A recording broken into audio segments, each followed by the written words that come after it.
Olá, boa tarde. Meu nome é Juliana Proserpio.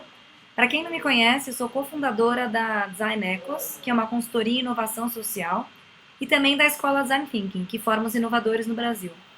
Semana passada eu falei um pouco sobre o papel do empreendedor no Brasil e o quanto é importante você ter um negócio que tenha propósito, que realmente possa transformar o Brasil. Hoje eu vou responder algumas perguntas dos internautas que me mandaram, vou responder 3 perguntas. Eu vou usar uma colinha aqui do meu caderno para poder ajudar, tá bom? A primeira pergunta é da Juliana, e ela pergunta como eu avaliaria os negócios sociais no Brasil. Ao meu ver, os negócios sociais no Brasil estão começando ainda. A gente já deu muitos passos e eles estão se tornando cada vez mais relevantes e cada vez mais lucrativos. Mas, ao mesmo tempo, eles ainda não têm muita exposição na mídia tradicional e principalmente no grande público. Então, ele ainda se torna um mercado de nicho, mas que está crescendo muito. A segunda pergunta vem da Thaís, e ela pergunta se a demanda efetiva por serviços de apoio à inovação social existe, se esse mercado já é desenvolvido em outros países. Thaís, e para todos que estão assistindo, eu acho que essa demanda existe sim. Ela é uma demanda que ela ainda está invisível, mas ela existe. As pessoas não sabem exatamente o que é inovação social. Mas a demanda do que significa a inovação social existe e muito, e ela só tende a crescer.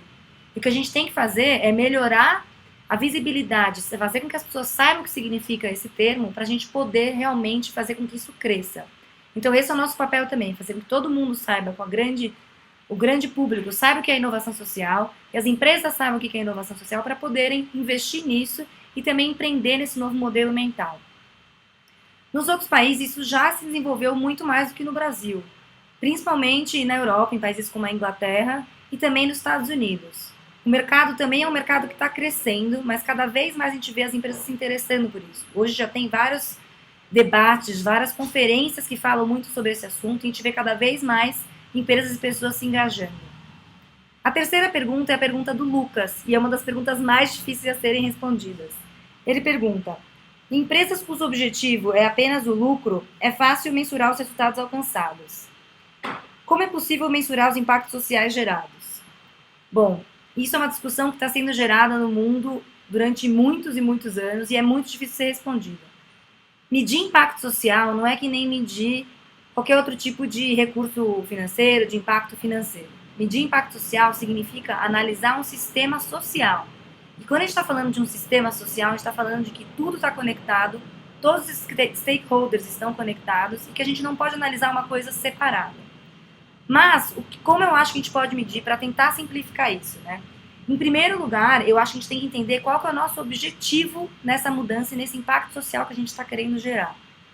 Impacto social significa o quê? Mudar a vida das pessoas, melhorar a vida das pessoas.